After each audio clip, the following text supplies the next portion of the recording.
But there are three significant gaps in our plans to implement Recommendation 13 on mandatory reporting, where the bill is not delivering what ICSA recommended.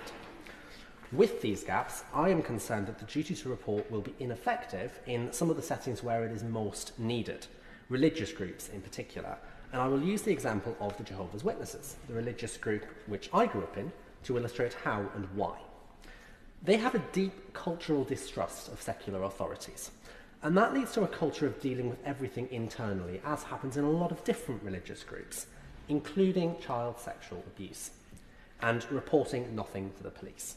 Furthermore, their internal processes for doing so are atrocious. For example, there's something called the two-witness rule, which means they take no action on any report of wrongdoing unless there are two witnesses to it. There are never two witnesses to child sexual abuse.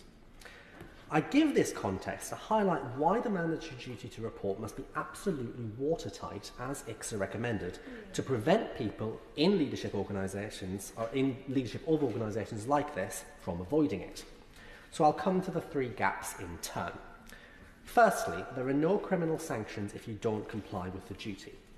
I understand that the government is proposing professional sanctions, i.e. a referral to the Disclosure and Barring Service and to relevant professional regulators, but that's not actually on the face of the bill, and it would only apply to a fraction of people under the duty. It would not, for example, do much in religious settings, where so many of the failings are happening and where the duty would, if constructed properly, immensely help to protect children. ICSA were clear that failure to comply should be a criminal offence.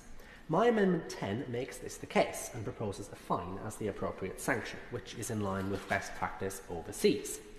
Because many other countries, France, Australia, parts of Canada and so on, have introduced mandatory reporting, and many have done so with criminal sanctions of this kind.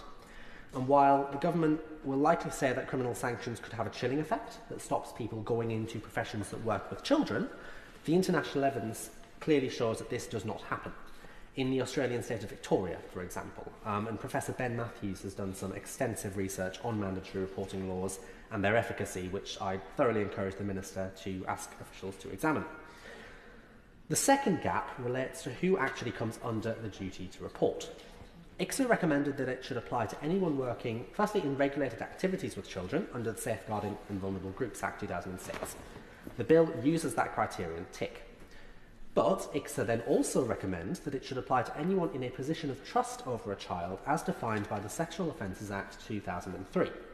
And that's what the bill does not include. My Amendment 22 would make it so. At the moment, the bill instead creates a list of relevant activities in Part 2 of Schedule 8, which replicates about 90% of what is in the Sexual Offences Act.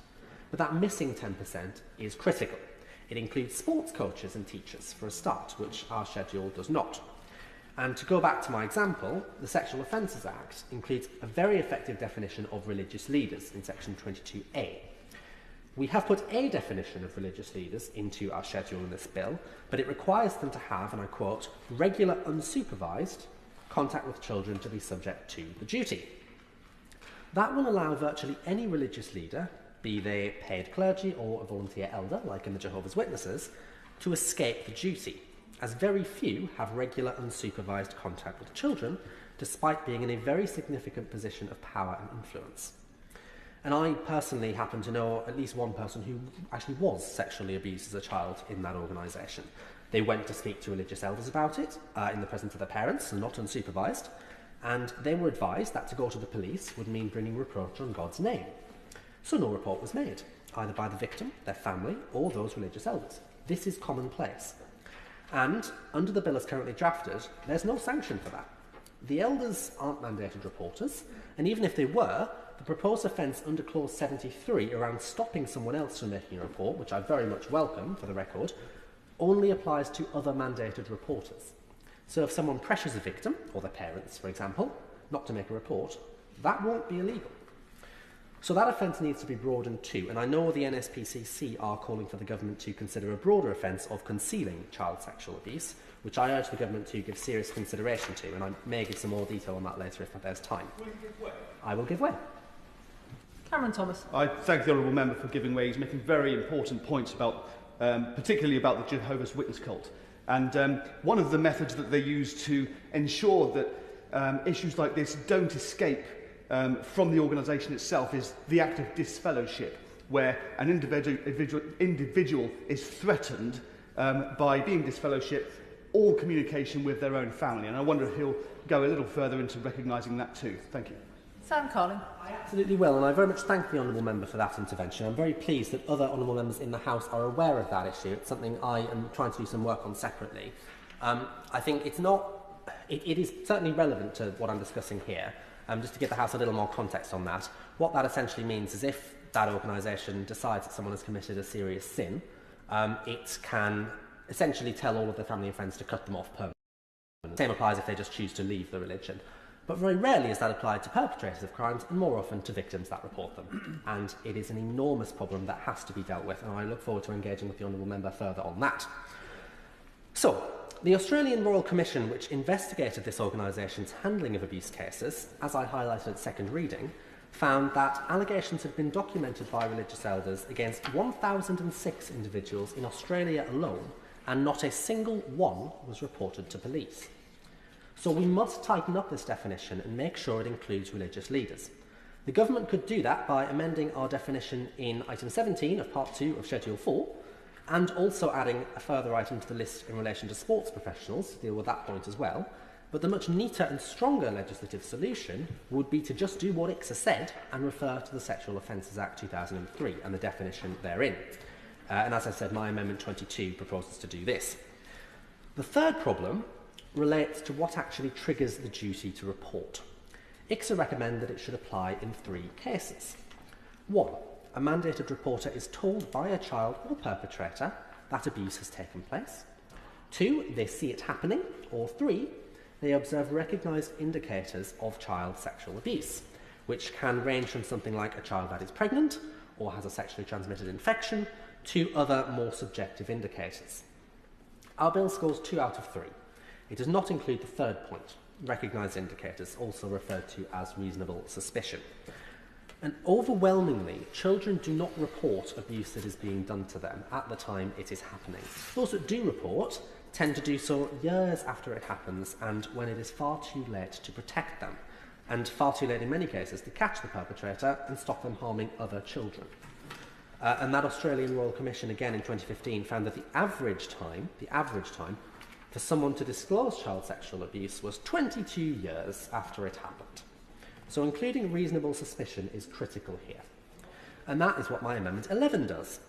And given the potentially subjective judgments needed in that case, Amendment 11 does exempt the case of recognised indicators from criminal sanctions for non-compliance, which is what ICSA recommended too. The government may be of the view that including recognised indicators and making my proposed changes to include positions of trust more thoroughly will lead to a flood of additional reports that will overwhelm the system with false leads that prevent real cases of abuse being tackled. These are very, very reasonable concerns, and I hear them. But again, we must look to the international examples where this just has not taken place. In Australia, there was an increase in cases after they brought in robust mandatory reporting laws, but the system adapted and coped, and existing screening processes were reworked to remove false reports more effectively. And notably, the number of substantiated reports made doubled, meaning that twice as many sexually abused children were being identified. This is making a huge difference. And we don't even have to go international to see that fears about floods of reports just do not materialise. We just have to go to Northern Ireland, which already has mandatory reporting for all adults, with criminal sanctions for non-compliance, as part of their broader legislation requiring the reporting of arrestable offences to police. And there's no overwhelming flood of reports going on over there. I urge the government to take these problems seriously. As I said at the outset, the Home Secretary has reaffirmed several times that government policy is to implement ICSA's recommendations which fall under the remit of the Home Office in full. I know the government will need to reflect on these issues in detail, so I'm not going to press these amendments to votes today should the Minister not accept them, but colleagues in the other place, I'm aware, will press these amendments. A number of honourable members have signed them, with 12 signatures on Amendment 22, for example, so there is a significant fear that without these changes, the proposed mandatory reporting duty is too weak. We all want to get this right, but the impact assessment on a very similar version in the last government's criminal justice bill was damning, predicting only a very small increase in the number of reports. If I may just conclude very briefly by returning to what I mentioned earlier around a potential offence for concealing child sexual abuse. I looked at how to put this in as an amendment to broaden discussion, but it was very difficult to phrase in the correct way. Essentially, the NSPCC have highlighted a number of cases where they are arguing our bill does not go far enough to cover the multitude of ways which reports of abuse can be concealed and could allow people who intentionally conceal this crime to slip through the net. ICSA found a number of cases where they believed that actually a lack of reporting had bordered on concealment. And as a couple of examples, we can imagine that Clause 73, as currently drafted, means that a senior leader of an organisation who chooses to simply move on an employee they suspect of committing child sexual abuse, rather than ensuring they are reported to the authorities, may not be caught under the offence around preventing someone else from reporting, if their actions do not actively prevent or deter that reporting explicitly. And other actions could include communities, institutions or authorities destroying evidence of historical child sexual abuse to prevent it being reinvestigated, or in some other way hampering or impinging upon investigations that are taking place, or someone burying evidence of child sexual abuse after it's been reported to the authorities so it can't be properly investigated. And this bill provides us with a really strong opportunity, I hope, to deal with some of those issues, and I hope the government will look at that as the bill moves through the other place. So, thank you very much to Andrea Speaker for calling me, to the House for listening. To the workings of the Jehovah's Witness Church. One of the leaders of its secretive governing body was questioned at the Royal Commission into Child Abuse. He's defended a policy where abuse victims, most often women, must prove their claims to a panel of men. He's a Jehovah's Witness world leader, one of 7 men who consider themselves modern-day disciples. I'm sorry. Thank you. But today, Jeffrey Jackson was in Toowoomba Magistrates Court to face the New South Wales Royal Commission. Has the governing body considered apologising to survivors of child sexual abuse? I haven't been in any discussions with regard to that. Mr Jackson acknowledged abuse problems within the church and repeatedly referred to his Bible. But in the Commission hearing room, there's only one supreme authority, Justice Peter McClellan. And the exact quote is, "Whoever holds back his rod hates his son." What does that mean? The Commission has heard that thousands of sex abuse allegations have been covered up by the church, largely because of its beliefs that only men can sit in judgment and that the Bible requires 2 witnesses to every crime. The interpretation makes it hard for young victims to get justice. What does the church do to help that person or that family in those circumstances? We would let them know that they should go to the police. He was the final Jehovah's Witness to face the Commission, which continues its inquiries. Sean Berry, 7 News.